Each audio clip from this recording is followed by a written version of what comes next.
I've been thinking a lot about exercise lately. No, not just because I'm an exercise physiologist with a master's in kinesiology, or because I teach 2 or 3 kick-butt spin classes a week. It's because I recently realized that although I exercise most days of the week and prioritize it as a non-negotiable in my life, my reasons for doing it are less about what it does for my body and more about what it does for my mind. It's worth thinking about. Michelle Cederberg here with your weekly work-life recharge, talking about your brain on exercise. Sure, exercise brings with it a whole bunch of physical benefits for your body. It makes your muscles and bones stronger. It helps you regulate your appetite and manage your weight. It boosts your immune system, reduces stress, improves your blood profile. It strengthens your heart and lungs, decreases your risk for heart disease, stroke, and diabetes. So good. But I honestly think the mental and emotional benefits far outweigh the physical gains, or at least rival them. I often say that I exercise for my mind and my body reaps the benefits. Here's why you should think more about what exercise can do for your brain. From an emotional health standpoint, regular exercise gives you greater self-esteem and self-confidence.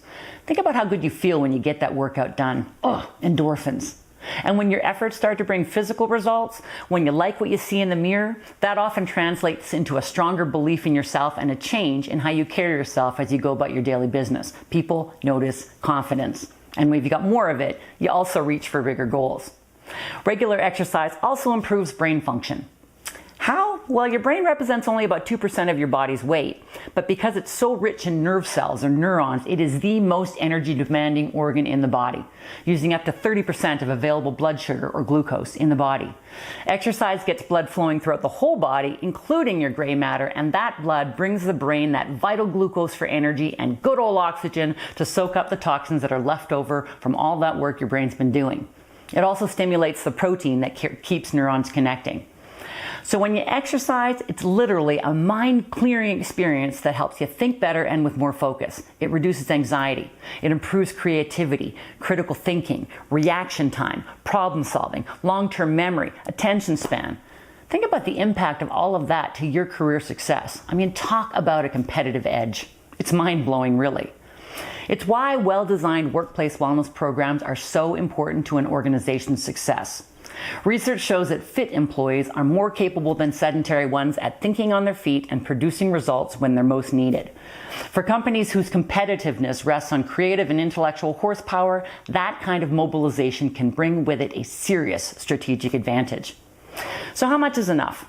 The research I read reported that results with 30-minute efforts 5 times a week will do it. And so our Canadian physical activity guideline of 150 minutes a week of moderate to vigorous physical activity is great. Now, if that seems daunting, start with a few minutes a day and increase the amount you exercise by 5 or 10 minutes every week until you reach your goal. Even the small efforts will send energizing blood to your brain.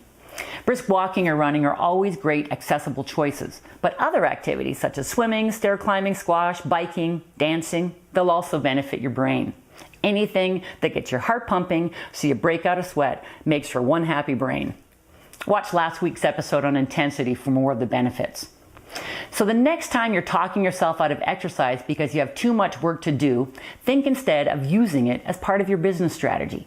Schedule your exercise first thing or during your lunch break. And there's 2 good reasons for this. Number 1, those who exercise before or during their workday have a higher level of adherence because they're less likely to skip the workout due to late day emergencies or fatigue.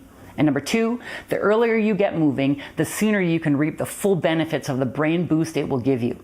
In fact, on the days when you have an important meeting or presentation, plan for a morning walk or run so you're firing on all cylinders mentally, physically, and emotionally during the day.